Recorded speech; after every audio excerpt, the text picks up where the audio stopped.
Hello, students. Welcome to our seventh lesson. Today, we are going to discuss about recreation and leisure. Are you ready? Let's begin.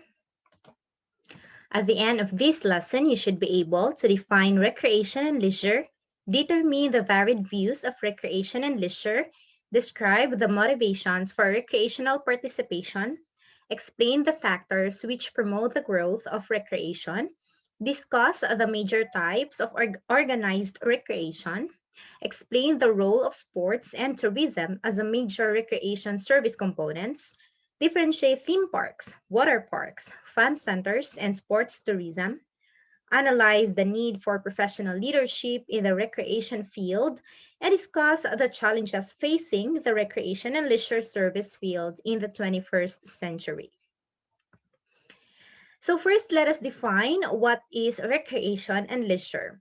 So according to dictionary, recreation is defined as the process of giving new life to something or of restoring something. While leisure, on the other hand, is the productive, creative, or contemplative use of free time. So what's the difference between the two? When we talk about leisure, these are activities that you are doing for your pastime, meaning you are just doing this for you to spend your free time. All right. While recreation has really a purpose, you make time of it because it is about restoring or recreating yourself or something. It's like an example of a recreation is yoga, exercise. Those are part of recreation. While leisure is just in a form of maybe you just watch TV to spend your pastime or free time, and maybe you could also listen to music to spend your free time. So that's the difference between the two. So here are examples of recreational activities. So by the way, we have two types or two forms of recreational activities. We have the active forms and the passive forms. So when we talk about active forms, these are activities that really involved physical movement, meaning it involved physical movement of your body, while passive forms are those passive types of activities. So examples of active forms, we have mountain hiking or mountaineering. Next is aerobics. We also have jogging and mountain rock climbing. So those are activities that really involved physical, our physical body. Well, passive forms, it could be in a form of reading, listening to music, or even fishing. So we have varied views of recreation and leisure. So recreation means the network of public agencies that provide parks, playgrounds, swimming pools, sports fields, and community centers in several cities, towns, counties, or park districts. Recreation may be found in a senior center, a sheltered workshop for mentally disabled individuals, or a treatment center for physical rehabilitation. The government in both developed and developing countries has accepted the responsibility of providing and assisting leisure opportunities through extensive recreation and park systems.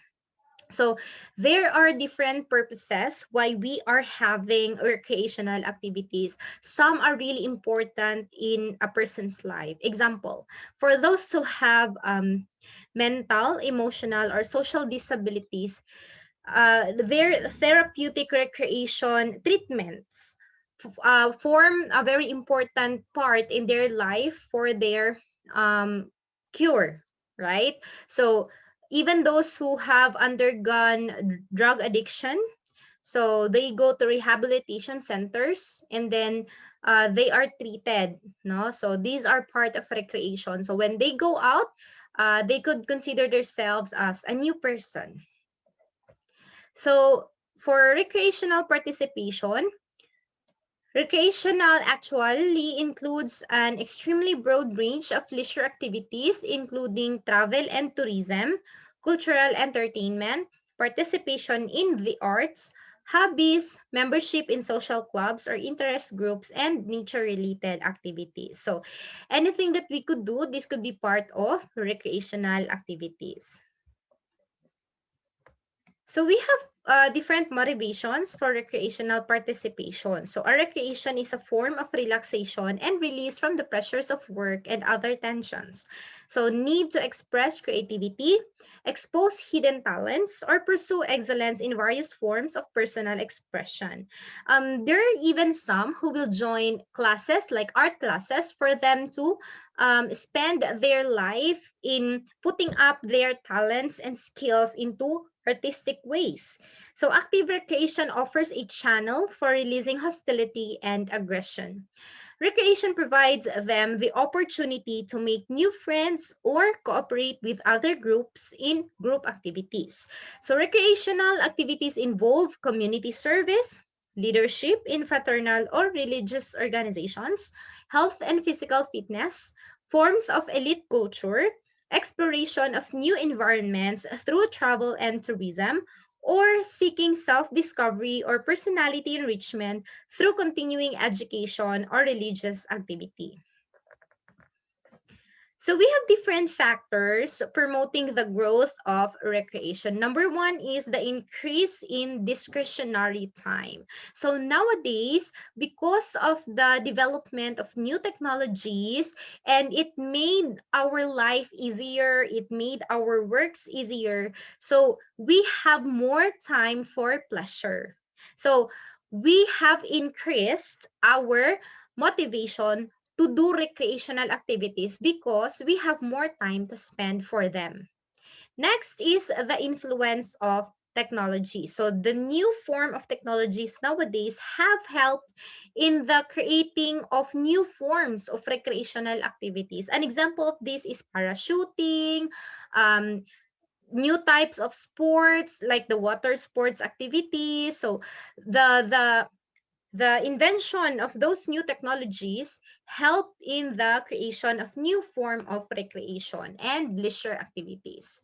Next is public interest in health and fitness. Now, in our generation, we are very particular with our health and physical fitness. So most of, especially women, we would like to be fit, we would like to be sexy, and even men nowadays usually go to the gym, of course, to have their body to be fitted, right? They do exercise, they even follow their nutritional diet. So they want to be more fitted physically. So that's why they do all these kinds of sports activities or exercises as part of their recreation.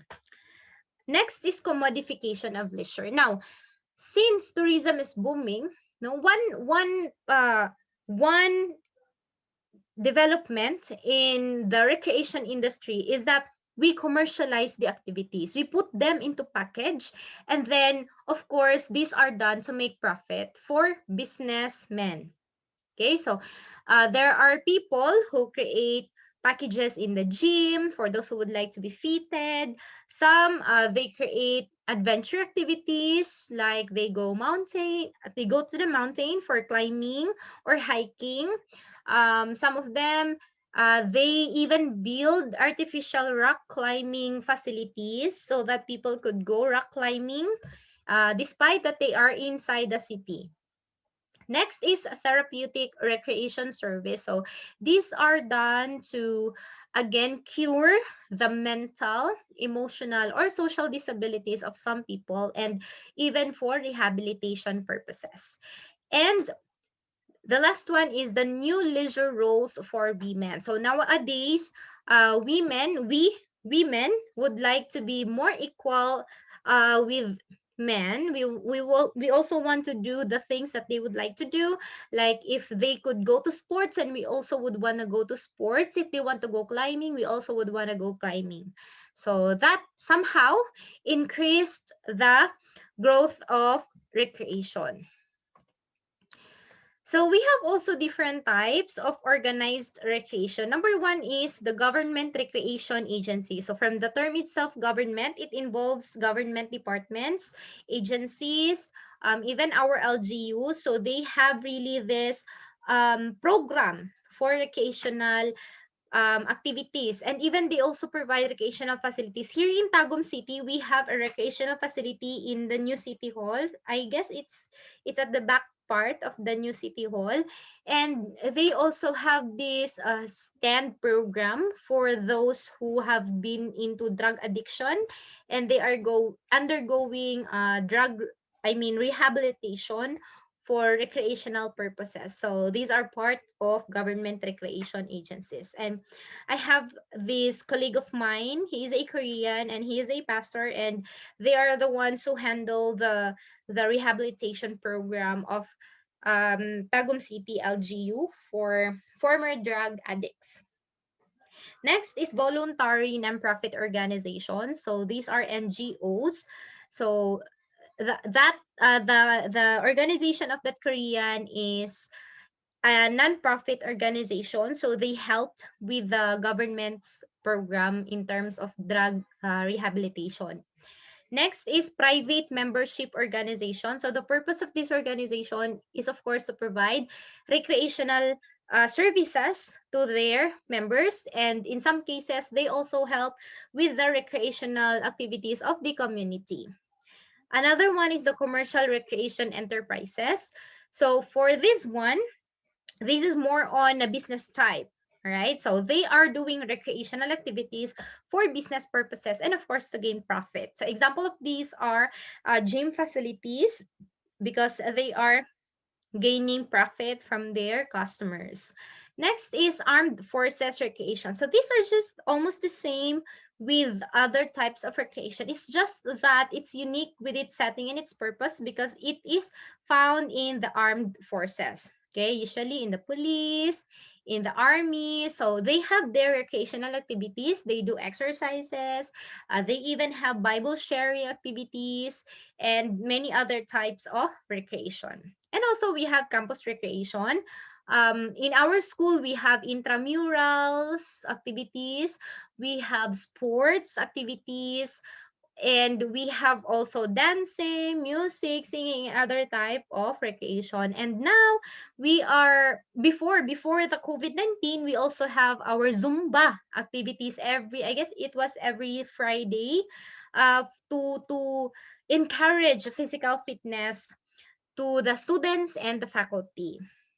Next is therapeutic recreation services. So again, these are organized activities that are done for curing those who have sickness or disabilities in terms of mental, emotional, and social. So we have two major recreation service components of recreation. These are tourism and sports. So sports as a popular recreation. No, as we all know, sports are a major area of recreational involvement, which commands the highest degree of personal interest and emotional involvement of participants and spectators. So we have actually different types of sports, right? As you can see in this picture, it is a picture of the World Olympics. So it consists of different types of sports. So people travel. It could be because they are the athletes themselves, or it could also be that they are just spectators or watchers of a certain sport event. And tourism is a major recreation service component. We have different types of recreational tourism activities. So let's discuss them one by one. First is we have theme parks. So as we all know, theme parks features a specific theme or motive from the name itself. So example of these, the biggest and most famous among all is Disneyland. So the origin of Disneyland is in California. We also have one in Hong Kong, one in Japan, and in China, in Shanghai. So as you can see in this picture, it is in Disneyland. So they offer different activities and as well as facilities that are themed to Disney. Okay, when you go there, you will feel like, oh, you are in a fairy tale land. You can see Mickey Mouse, you can see Donald Duck. They even have parades of Disney characters. So all of their theme is on Disneyland. While in Universal Studios, they also features those characters from movies in Universal Studios. Next is water park. So water park is actually a special type of theme park in which their theme is more on water activities. So from the name itself, they offer different types of water-based activities. Example, we have Ocean Park, they have a big aquarium. They also have different rides there. You can see different types of fishes and underwater creatures. And of course, here in the Philippines, especially here in Mindanao, we have the biggest water-based park, which is in Seven Seas in Cagayan. Okay, actually, it's not really part of Cagayan, but it's in Opol, I guess. I forgot the exact location of Seven Seas, but we've been there and they offer different types of slides and different types of water activities. You can just even go to their lazy swimming pool, just ride your um, salbabida. Next is the fun center. So what's unique with fun centers is it is composed of different arcades for entertainment purposes. They have video games, they have rides, no? So fun centers are made for those who would like to do gaming. And lastly, we have sports tourism. So some people travel to participate directly in sports or attend sports events as a spectator. So before, only the team members travel, but now both the team and the spectators travel to the game, especially where championship games are involved. So the World Olympics is the biggest sports event. So the last World Olympic was held in Japan. So some people travel there for to participate with the sport, and some also just to watch the sport. Now, there is actually a need for professional leaders in recreation because again, it is an industry, so we need professionals. No? So the professional's assignment in the organized recreation field teams to be more complex and difficult than that of the volunteer leader or coach. It must involve carefully studied goals and objectives and sophisticated planning techniques because you really need to create a plan on what are the different types of recreational activities that you must organize for you to satisfy or entertain your customers or guests. Recreational professionals should possess the skills needed for direct leadership and supervision, group dynamics, and client assessment. So they must have the ability to carry out basic research and write meaningful reports. Next is emerging professional identity. Millions of men and women are employed in various specialist sectors of recreation and leisure services.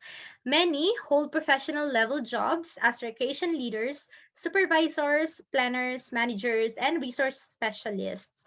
Through the efforts of national, state, and provincial societies, higher standards for practice were developed and the first steps of certification and accreditation were undertaken.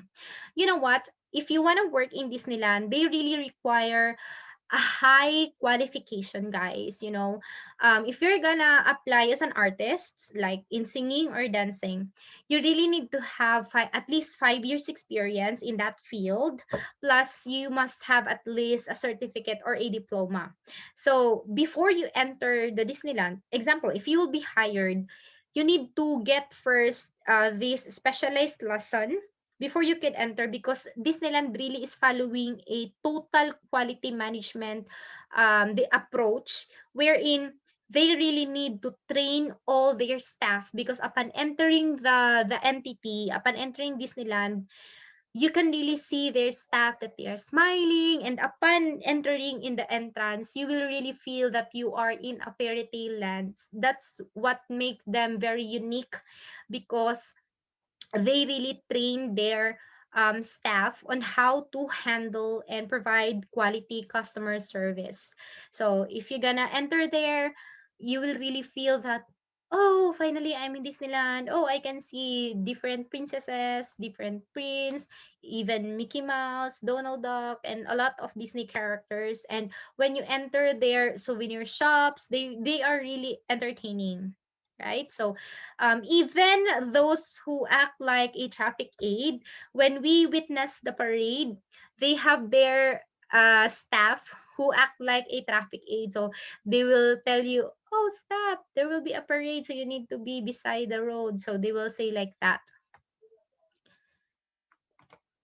So, of course, since it is an industry and it is a profession, so there are lots of challenges that are being faced in the recreation and leisure service field in the 21st century. Number one is serve diverse society. So we have different races, different age, different genders. So it has become a challenge on how we are going to provide quality service with this different and culturally diverse society.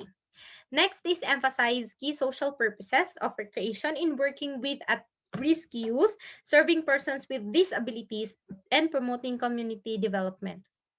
So, we are now promoting accessible tourism wherein even those persons with disabilities will be able to travel and discover themselves or explore our different attractions. So it is also our focus on how are we going to provide the services that are expected by them. Next is archive fuller public understanding of the value of recreation and parks and the leisure service profession, upgrade recreation and park programs and facilities, particularly in inner cities for minority populations, especially here. Here in Tagum, we have a lot of parks, but they are not that developed and they are not that attractive. Um, Maybe I could say that E-Park is the most developed and most um open, and I guess you can do a lot of activities in E-Park so far among all the parks here in Tagum. And it's just that compared to other parks all around the world, it really needs more upgrading and development. Next is adopt a benefits-based management approach, researching, proving, and publicizing positive outcomes of recreation, promote recreation's identity as health-related field, develop partnerships with environmental organizations to protect and restore wildlands and waterways, employ marketing approach to achieve fiscal sufficiency and gain public respect and support, expand and improve family-centered programs and facilities. By the way, in terms of these, if we are going to suggest, no, it would also be more, or it would also be better if we provide recreational facilities for senior citizens and family market, because you know what, in China they really and even in Korea and Japan, they have these recreational facilities for senior citizens and almost near their residence area. They really have this park wherein senior citizens could do their exercises. And in China, they even give allowances for their senior citizens for them to have tour outside of the country. So it would be better maybe in the future that we could provide those kinds of programs in our families and senior citizens. Next is promote higher values and ethical practices in youth sports competition, strive for fuller mainstreaming of persons with disabilities in community recreation programs, plan for the long-term role of recreation and leisure in a potentially job-scarce economy, developed higher levels of professionalism through accreditation, certification, continuing education, or program standards, and lastly, to unify separate branches of recreation and leisure service fields like public, nonprofit, commercial, and therapeutic in common programs and projects. So those are the different challenges that we face in the recreation and leisure service field. So that's the end of our lesson. If you have any question, you may ask them in our virtual class meeting. See you!